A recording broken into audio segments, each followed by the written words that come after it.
Tensile test ASTM B638 ISO 527-1. Tensile elongation and tensile modulus measurements are among the most important indications of strength in a material and are the most widely specified properties of plastic. So whenever you buy plastic, the tensile elongation, tensile modulus, all these measurements will be available to you because they are most widely specified properties of plastic material. Tensile test, in a broad sense, is a measurement of the ability of a material to withstand forces that tend to pull it apart and to determine to what extent the material stretches before breaking. Tensile modulus, an indication of the relative stiffness of a material, can be determined from stress strain diagram.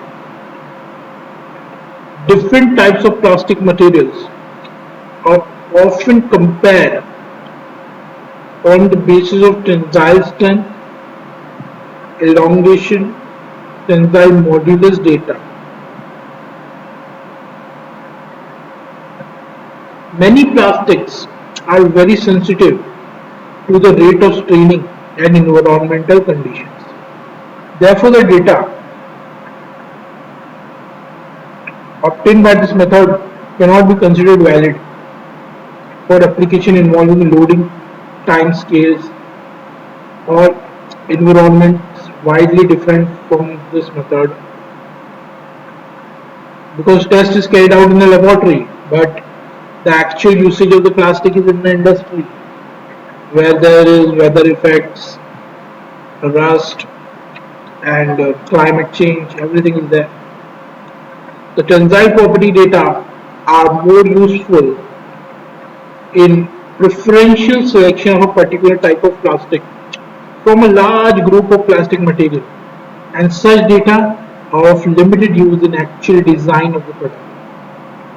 This is because the test does not take into account the time-dependent behavior of plastic materials. Apparatus. So what will you be needing to carry out this test? The tensile testing machine of a constant rate of cross-head movement is used. It has a fixed or essentially stationary member carrying one grip and a movable member carrying the second grip. Self-aligning grip deployed for holding the test specimen between the fixed member and the movable member prevent alignment problems. A controlled velocity drive mechanism is used. Some of the commercially available machines use a closed-loop servo-controlled drive mechanism to provide a high degree of speed accuracy. A load indicating mechanism capable of indicating total tensile load with an accuracy of 1% of the indicated value or better is used. Lately, the inclination is towards using a digital type load indicators which are easier to read than the analog type indicators. As extension indicator, commonly known as extensometer, is used to determine the distance between the two designated points located within the gauge length of the test specimen as the specimen is stretched. Figure 2-8 shows a commercially available tensile testing machine. The advent of the new microprocessor technology has virtually eliminated time-consuming manual calculations. Stress, elongation, modulus, energy, and statistical calculations are performed automatically and presented on a visual display or hard copy printout at the end of the test. So you can see this machine over here. It has one fixed part. Suppose this part is fixed and this is the movable part. So this will go upwards, stretching the material, and automatically how much the stretches happen, everything will be calculated by the microprocessor, and how much load is applied, everything will be calculated, and at what point it breaks. So nowadays everything is quite easy as compared to the olden days when we had to do everything manual. So test specimen and condition. So there are well defined dimensions of what type of test specimen you will take for performing such tensile tests. So test specimen for tensile tests are prepared many different ways. Most often they are either injection molded, okay, or compression molded. Specimen may also be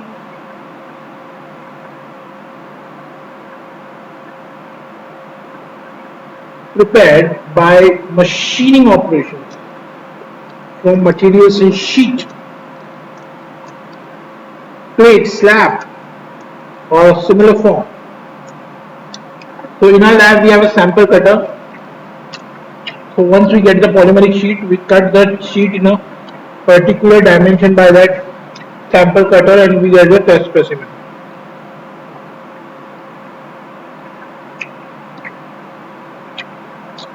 Test specimen dimensions vary considerably depending upon the requirement and are described in detail in the ASTM book of standards.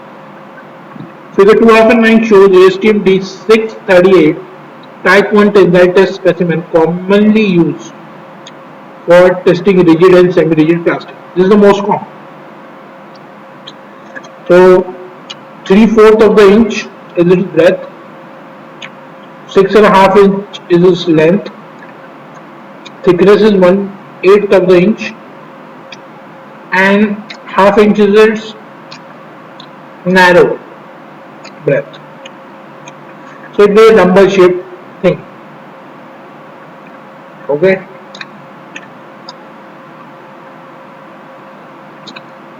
The specimen are conditioned using standard conditioning procedure.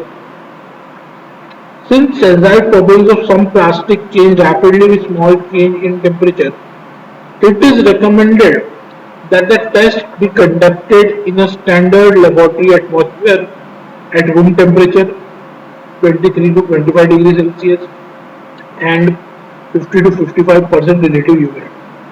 Procedure A of ASTM methods D618 is explained in chapter 11 is recommended for this test.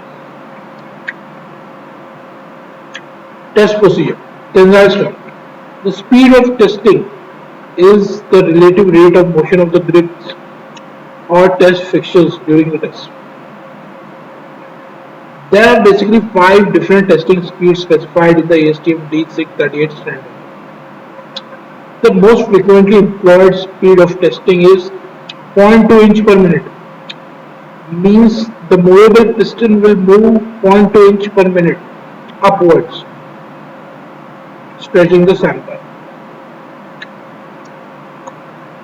This movable piston will move at a speed of 0.2 inch per minute.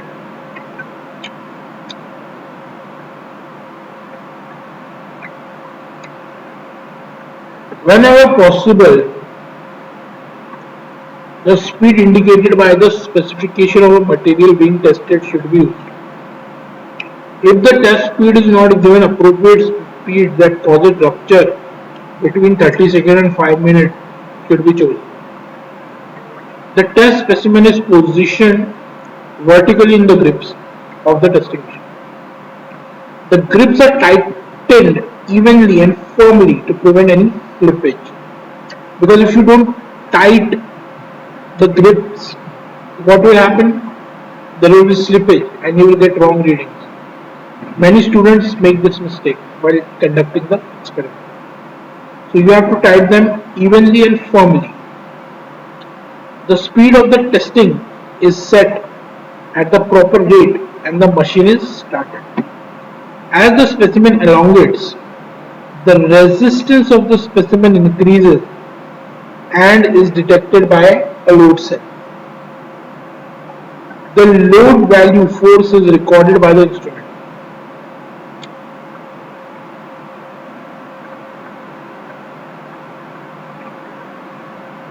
Some machines also record the maximum peak load obtained by the specimen, which can be recalled after the completion of the test. The elongation of the specimen is continued until a rupture of the specimen is observed.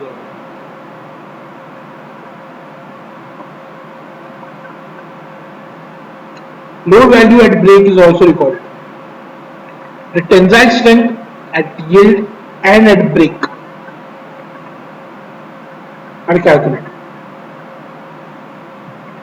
So tensile strength formula you all know, force per unit area. But tensile strength at yield is the maximum load recorded upon cross-sectional area. And then tensile strength at break is the load recorded at break upon cross-section.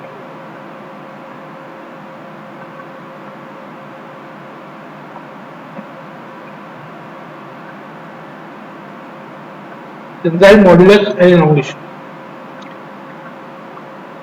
Tensile modulus and elongation values are derived from stress strain curve. An extensometer is attached to the test specimen as shown in figure 2-10A. This is the extensometer. When the materials get stretched, these two move apart and they measure how much they have moved apart. So that will give you the elongation of the specimen. The extensometer is a strain gauge type of device that magnifies the actual stretch of the specimen considerably. Reliability of the strain measurement is affected by the traditional contact extensometer due to the actual physical contact with the test specimen. Since it is in actual physical contact with the test specimen, so the result obtained by this extensometer are quite reliable. The problem magnifies with test specimens that are highly elastic in nature or with brittle, fragile or even lightweight test specimen.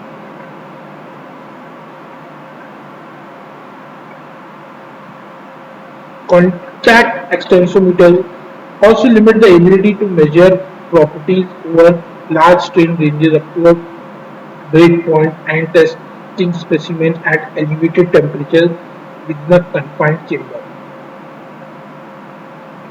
So these are some of the drawbacks. In recent years, many test equipment temperatures within a confined chamber. In recent years, many test equipment manufacturers have developed non-contact measurement system based on optical, video and laser devices to overcome the problem associated with contact extensometers. Figure 2-10b shows, see this is the laser kind of thing. Diagram illustrating an extensometer strain gauge attached to the test specimen, non-contact optical extensometer. Optical extensometer. The simultaneous stress strain curve is plotted on graph paper. The following stepwise procedure is generally used to carry out the calculations. Mark of the units of stress in pounds per inch square on the x-axis of the chart.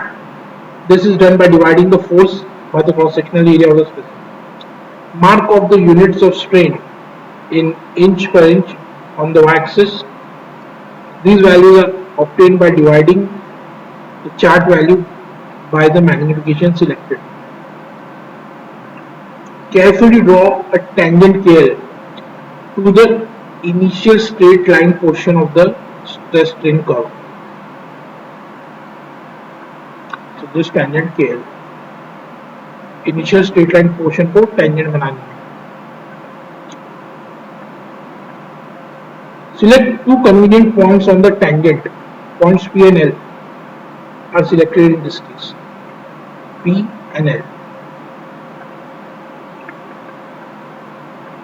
Draw a straight line PQ and LM connecting the points P and L with the y-axis.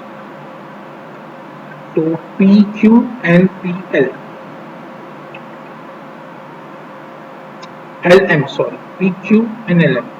PQ and LM.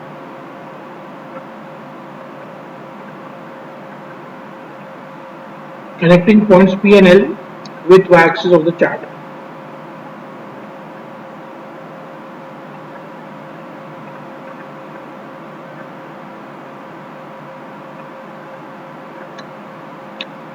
Stress value at L 8000 psi. This one. And corresponding strain value at 0.08 inch per inch. Stress value at P 3200 psi, corresponding strain value 0.04. Okay. Tensile modulus is the difference in stress upon the difference in corresponding strain. So tensile modulus can be calculated 8000 minus 3200 upon 0.08 minus 0.04. The value you will get is 120,000 psi. So remember this formula. Tensile modulus is difference in stress upon difference in corresponding strain. Elongation and yield is quite easy. Change in length upon original length. So elongation and gauge length. So delta L is calculated as strain into this. So you know the strain 0.06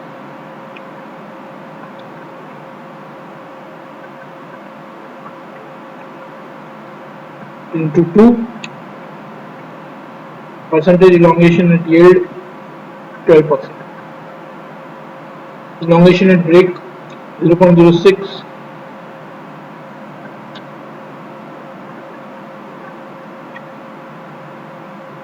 0.16. So 0.16 the break point.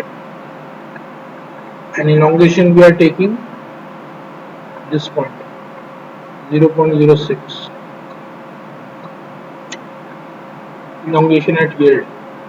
You will have to take this point because here the elongation has started. You can see the stress is not proportional to strain, so you got the yield point. That's why he has taken 0.06. For accuracy, modulus values should not be determined from the results of one stress strain curve. Several tests should be made on the material. An average tensile modulus should be calculated. So you just cannot do one test and come up with the results. You have to do several tests and then take the average. So this is all regarding tensile tests. I hope you understand.